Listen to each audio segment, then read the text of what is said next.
when you get over falling.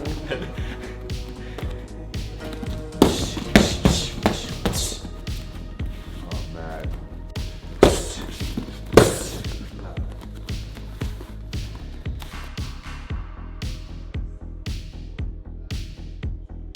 Arm back quickly. And then it's like I say, a bit right first, go backwards, and then try and kick it real quick. And then we go.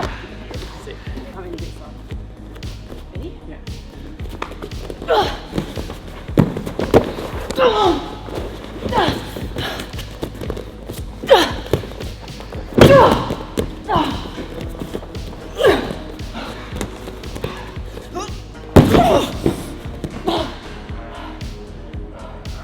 Thank you for calling me out. No, it's okay.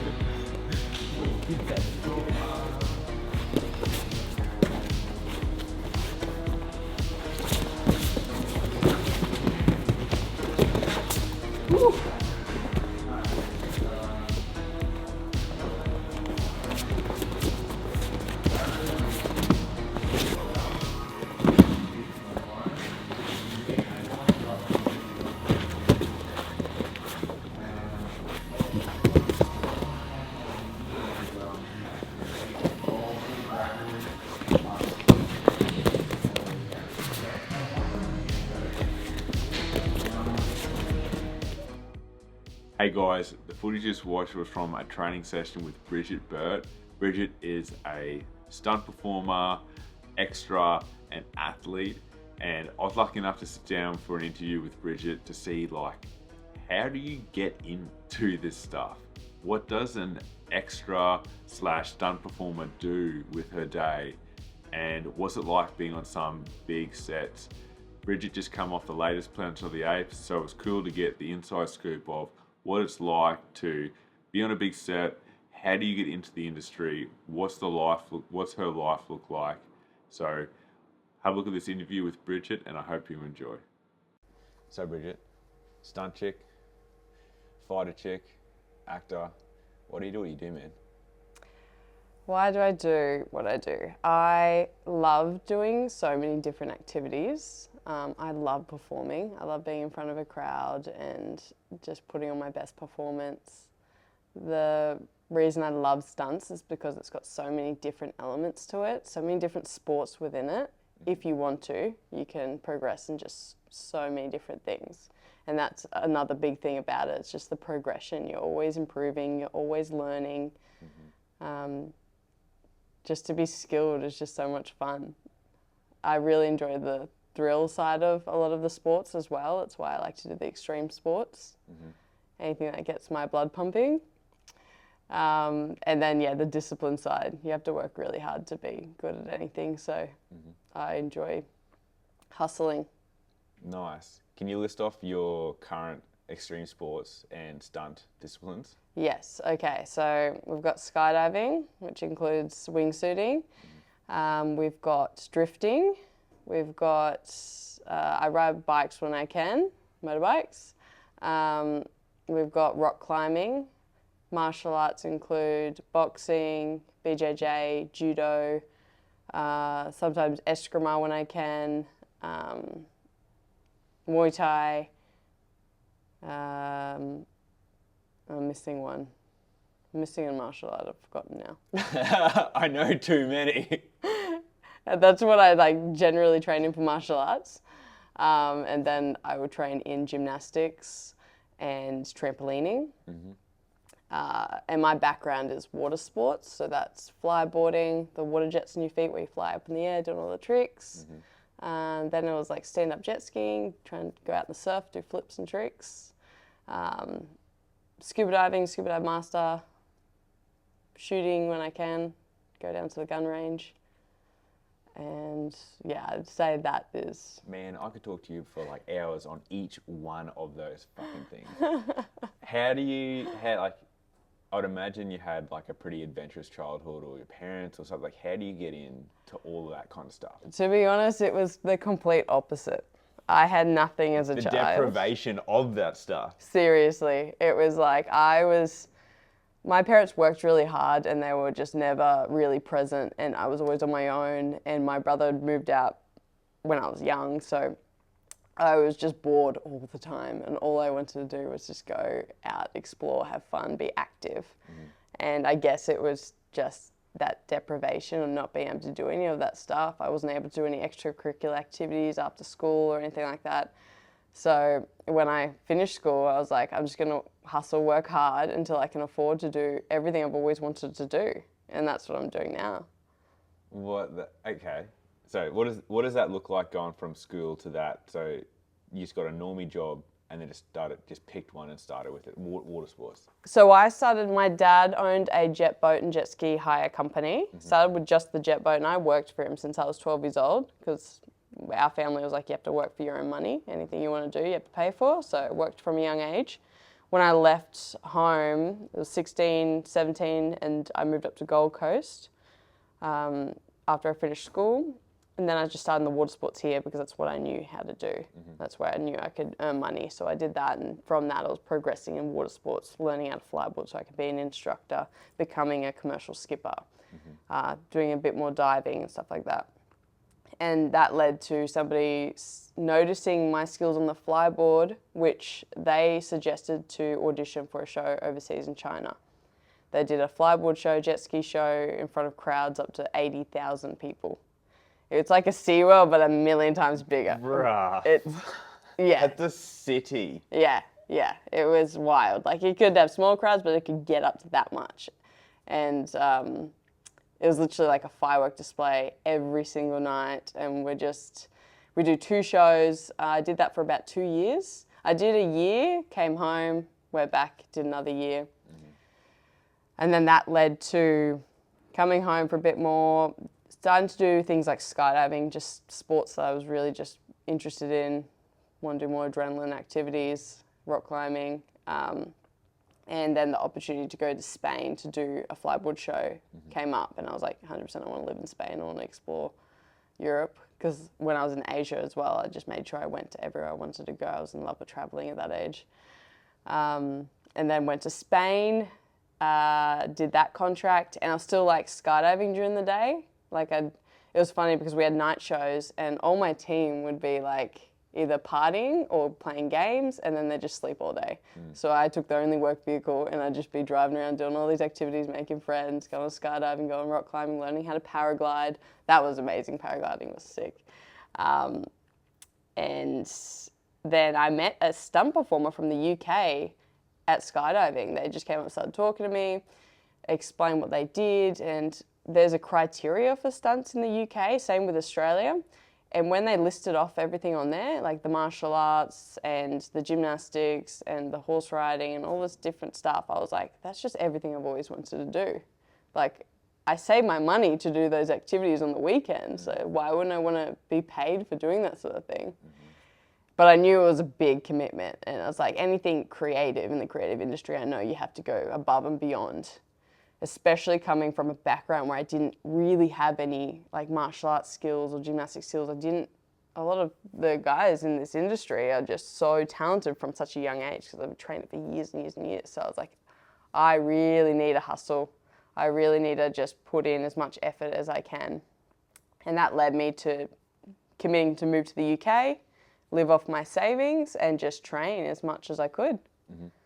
And I just kept training for about 7-8 months, and I was doing 5 to 9 hours every day, killing myself. What age is this? This is 23. Yep. 23, yeah. My body was in the biggest shock of its life. Like, I kid you not, I'd be in bed, like, I'd be okay for the whole day, and then all of a sudden I'd sit down and I'd get the tremors. Yeah. Like, my joints would start flinching and my body was just shaking. I couldn't control it. And I'd wake up during the night trying to do like a move that I learnt that day. It was just consuming me, but it was like, in a good way. And then then COVID happened, and the UK was the worst place to be at the time when it just hit. So, and they're like saying no one's going to get back to Australia. So I was like, hey, I need to quickly get back because I don't know how long it's going to go for, whatever. Came back home. Looked, after everything kind of settled, looked at the stunt criteria here, and it was a lot easier. Similar stuff, but a lot easier than the UK disciplines. And the level that I'd already pushed myself to be at was enough to get signed off here straight away. Cool. So I got signed off here straight away, and then kept training, I then branched off into more of, because they had a criteria, now I could do more martial arts, now I could do more of like different activities that I wanted to do. So I started doing that, and I've been focusing on that since COVID, which has been 4 years. And people have noticed my efforts, and they've given me the opportunity to start on film, and then it's just started to go up and up and up and up, yeah. What you say a certain criteria and signed off. So is there a particular body you need to be registered with or something? Or Yes. And you need to be able to do this, this and this to be with them? Yes, so each country has its own affiliation. Australia is MEAA, Media Arts and Entertainment, something like that, something around that. And that is, for stunts, you have to have a certificate. So you do 5 disciplines here, and you get signed off by stunt coordinator, and then you put in a grading with a reel and all this logbooks and certifications, and then they'll approve you or decline you. And then you start off at the bottom level, which is SAP, and then you work your way up to stunt actor. Sorry, SAP, it means stunt action provisional, and then a stunt actor, and then you can go to safety assistant, stunt coordinator. So there's all these criterias. And the same with the UK, they have 6 disciplines, but it's more, it feels like to me it's more catered to be an athlete in 6 disciplines rather than be a stunt performer, which is good in its own way because you have to be really disciplined, and it means that the pool is tighter because these people have had to work really hard to be in that area. So, and then you've got the US, which has SAG-AFTRA, which it's more about networking and who you know. You don't have to do a certification for that. Okay. So I've got that now from working on the SAG-AFTRA film. I got signed off to join SAG. If for someone wanting to start and get into stunting, where would you put them? I would start obviously looking at the criteria, and I would start doing a body control sport, which would be gymnastics or a martial art. Here in Australia, then you have to do body control, water, heights, animals is an option, and stunt training. The next one would be fire, but that's for the next grading. So to start off with, I'd be going into one martial art, and I'd be looking at the water criteria, whatever you're comfortable with. You can do scuba diving or bronze medallion. And then I would be looking at heights, it'd be high falls, or you can do skydiving. It just depends what area you want to do in, but you kind of have to do all those areas. Start stunt training, find a stunt coordinator, start training under them. Those are the main things straight away. If so like with all these different things, and you like the ability to move between different things because you're bored easily, what's one of them, or your one that's like your Zen mode? Right now, I mean, it has, Zen mode, I'd have to say skydiving. Yeah. I actually feel a lot more relaxed when I skydive. Not wingsuit, wingsuit's kind of different, but just normal skydiving, because there's different elements in skydiving that people don't know about. There's so many different sports within the sport. There's like free flying where you go vertically and you transition. There's belly flying where you're making formations with a lot of other people. There's angle flying where you're going on a steeper angle, so you're getting more speed and you try and fly close together. There's tracking where you'd have an actual suit. It's a bit more horizontal. Then there's wingsuiting, which is very horizontal and a lot faster. So I'd say for me, like free flying and skydiving is like my zen. I just love it. Feel very relaxed and chill when I'm doing it, unless you're trying to work on something new. But I'd say my favorite at the moment is drifting. Why? I don't know. I've always, when I was younger, ever since I saw the first car stunt show, I was just like, something about controlling a vehicle just resonated with me. And I don't know if that's because I grew up driving a boat. Maybe I felt like I could put that boat wherever I wanted to.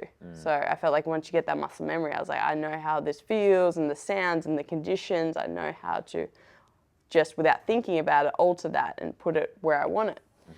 And when I saw cars, I was like, it's so much faster. It's so much more intense. You're getting so much closer to things. So that was one I wanted to start from like day one, before stunts, before anything. I would have loved to get into drifting back then, but I was like, how do I do that? Yeah. I don't know anyone in drifting. I don't know how to fix a car. I don't have the money to buy a car. So that was like one I'm gonna do. I was like, I knew I was gonna do it, I just have to wait. And then once I did my first full-time stunt job, I was like, that money is going straight to a drift car. Yeah? What do you drive? 370Z. Nice. That's my car here in Australia. And I bought an S14 Nissan in Japan. What is the dream drift car? Ooh. Probably a GTR 34. Oh, yeah. Yeah. Nice. That'd just be a very expensive drift car. Yeah, but there's no limits here. Yeah. Like, once we've made our millions, what are we going to get? That'd be amazing. That'd be sick. What's something you're working on at the moment that excites you? I'd say the main thing, I'm focusing on right now is drifting. Buying the car in Japan, I've made a big commitment to be going back and forth and spending a lot more time focusing on just upskilling in it, because I do the stunt show here and I drift in my 370, but I feel like I've kind of outgrown that now and I want more power, more intense driving, tandeming with other people. So I'm putting a lot of time into focusing on that. And why did you pick Japan? So Japan is like one of the best places in the world to drift. And I didn't know, I knew this, but I didn't actually understand it until I went there for the first time. And I got the opportunity to go there with Drift Tours Japan, which is a group of guys, and they go over there and they show you around all the tracks and the garages and meet all these people. And it's I hate to say it, but it's a lot like Tokyo Drift. When I'm in the garages and everyone's wearing their overalls working on cars, I'm like, oh, this is like the movie. Yeah, the movie was actually a documentary. Yeah. So when I went and saw that, I was like, and I actually went in the car of Naoki, one of the, like arguably the best drifter in the world. I got to be a passenger in his car. And when he's just throwing it sideways, I did not know a drift car could go that fast sideways. It was insane. Like, I was like, my face was grinning, I was screaming, and I like don't get this like girly like excitement like that. And I was like, oh my God! Yeah. I was like, what's happening? So when I went in that car, I was like, wow, like that's the level that you can get to or above. And that's like, it was just a feeling inside me. I was like, I want to be able to drive like this or somewhere close to this. But a lot of those people spend their entire lives just doing that one thing. So I always want to be, I just love so many different things. So I want to be focused on so many different things. But right now, that is like priority, I think. Nice. Have you ever thought about, on the like the drift side of things, have you ever thought about rally? Or Yes, dirt? yes. Have you tried it? You done it? Or I've only done like a little like course on it, but that's like another car that I have to buy and set up. But in Japan, it is the goal. So the first one now, I've bought the S14 and I want to focus on drifting. And then I want to start either buy a rally car next or get a stunt motorcycle and start doing stunt riding or learning how to stunt ride. So those are the next two.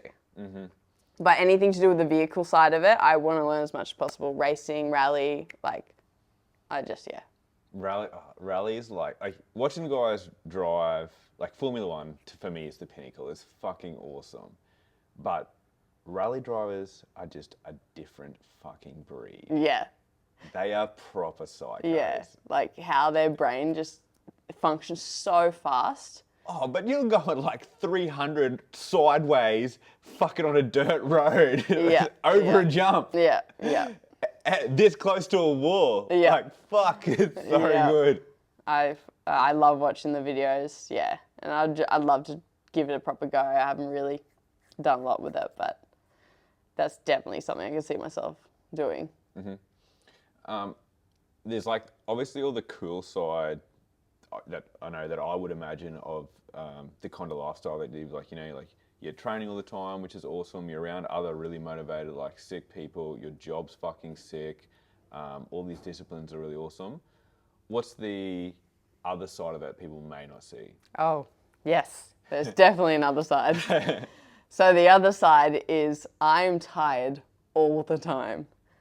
But that is my own doing. You don't have to push yourself as much as, or cram as much in as I do, but it's either injury or exhaustion. So I go, and then I burn out.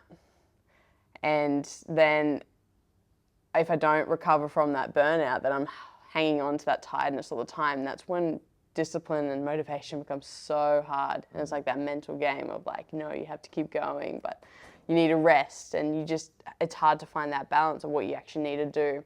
And I've pushed myself a few times through fatigue, because it's like my brain and my body aren't working together. My body's like, yeah, I can do this.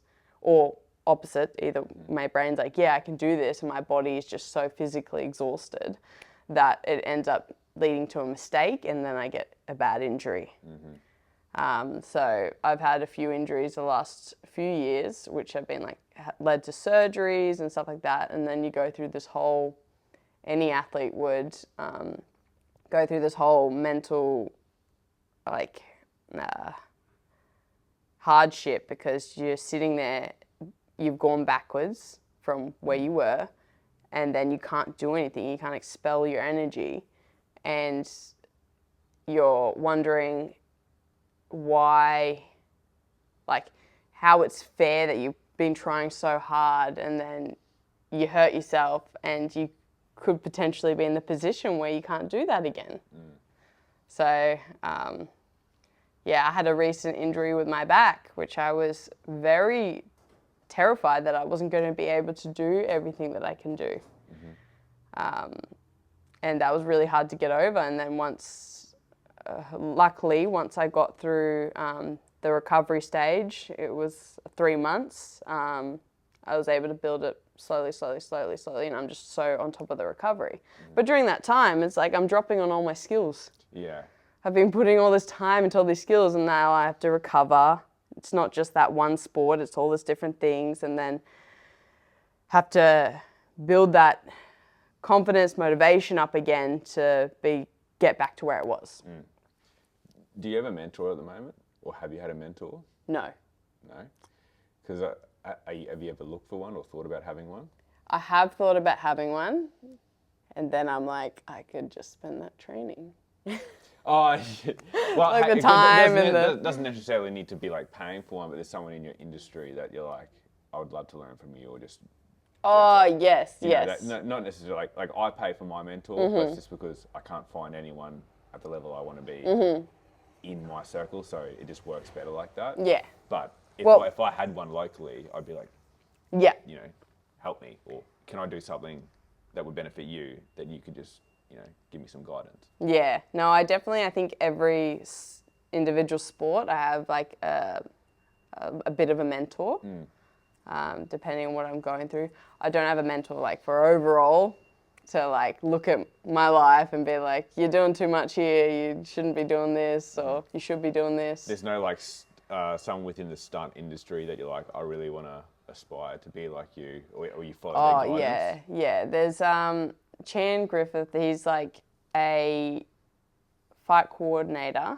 He's amazing. He just lives very far. He lives in Adelaide, so it's I don't get to see him that often. But everything he does and how hard he's worked, I definitely aspire to be like him. He's mainly fight focused.